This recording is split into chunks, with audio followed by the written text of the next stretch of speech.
નમસ્કાર, પાવ by steel India સાથે હું હર્ષ જીતેન્દ્ર. કૃષિ જાગરણમાં આપનું સ્વાગત છે. સમાચાર જોતા પહેલા એક નજર ટોપ હેડલાઇન્સ પર. ગુજરાતની બ્રાન્ડનો દુનિયામાં દબદબો, સૌથી મજબૂત ફૂડ કંપનીનું લાગ્યું ટેગ, વેલ્યુ અબજોમાં.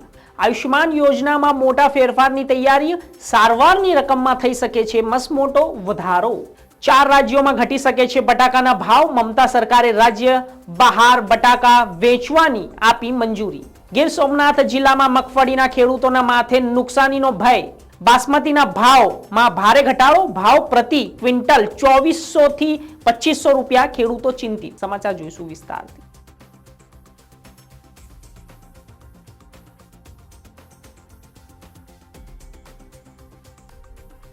અમૂલને ભારતના ડેરી બજારોનો બેતાબ બાદશાહ કહેવામાં આવે છે.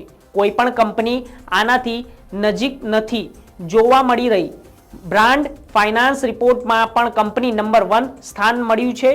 અને જ્યારે વાત કરવામાં આવે, દુનિયાએ પણ અમૂલને દબદબાને સ્વીકારી લીધું છે. એક રિપોર્ટ અનુસાર અમૂલ હવે વિશ્વની સૌથી મજબૂત ફૂડ બ્રાન્ડ બની ગઈ છે. બ્રાન્ડ ફાઇનાન્સ દ્વારા એક રિપોર્ટમાં તેને AA+ એટલે 3AA+ રેટિંગ આપવામાં આવ્યું છે. 3.3 અરબ ડોલર તેની હવે અત્યારે કમાણી થઈ ગઈ છે અને દુનિયાભરના પ્રોડક્ટોને તેને પાછળ છોડી દીધી છે.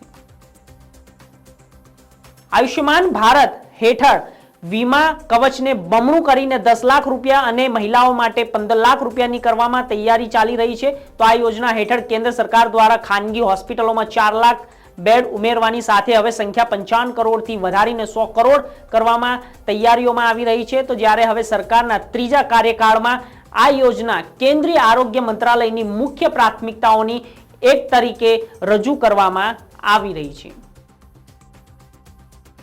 પશ્ચિમ બંગાળની મમતા સરકારે મંગળવારે રાજ્યની બહાર બટાકાને વેપારને આગામી 7 દિવસ માટે મંજૂરી આપવાનો નિર્ણય કર્યો છે. તો કારણ કે હવે તેનાથી રાજ્યમાં બટાકાની અછત સર્જાશે નહીં અને ભાવમાં વધારો થશે.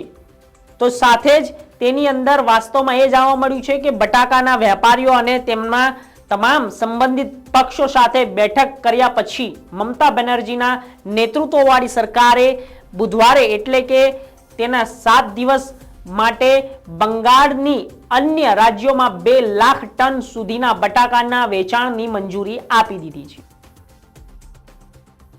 મગફળીના પાકમાં મુંડા અને તુડી કીડીના ત્રાસને નિયંત્રિત કરવા માટે મુંડા અને પ્રકારની ફફૂંદીઓની બીમારી છે જે પાંદડા અને તેના કૂચાના કાળાશ અને તેના સળગણ કરતી હોય છે. તો આ જ્યારે ફંગીસાઇડલ દવા જેમ કે ટ્રાઇડેમેફોન, કોરેઝ અથવા તો મલ્ટીલેક્સિનનો ઉપયોગ કરવામાં આવતો હોય છે તો આ બીમારીને નિયંત્રિત કરી શકાય છે. તો છોડને વિવિધ રીતે આ પ્રકારની ફફૂંદીઓની બીમારી માટે મુખ્ય રીતે સજીવ એકમનું એક ફ્લુન્ટ ખેતીના બદલે જમીનની સ્વચ્છતા જાળવવા માટે, તળ કીડીને જોવા માટે, કીટનાશક નિયંત્રણ માટે આવશ્યક રાસાયણિક પદાર્થોનો ઉપયોગ કરી શકાય છે. તો માટે હવે તેને ક્રાઇમેટ જેવી દવાઓનો છંટકાવથી આ સમસ્યા ઓછી કરી શકાય છે. વર્તમાન ખરીફ સિઝનમાં બાસમતીના વાવેતર હેઠળના વિસ્તારમાં આશરે 17% વધારો અને બમ્પર પાકના અંદાજે તે ખેડૂતોને ચિંતામાં મૂકી દીધા છે. તેની પાછળનું મુખ્ય કારણ એ છે કે જ્યારે એરોમેટિક પ્રીમિયમ વેરાયટીના ડાંગરના ભાવ ઘટાડવામાં આવ્યા છે તો આ સાથે જ બાસમતીના વાવેતર હેઠળ વિસ્તારમાં વધારો થવાનો શ્રેય રાજ્ય સરકાર દ્વારા શરૂ કરાયેલ પાક વૈવિધ્યકરણને આપવામાં આવે છે.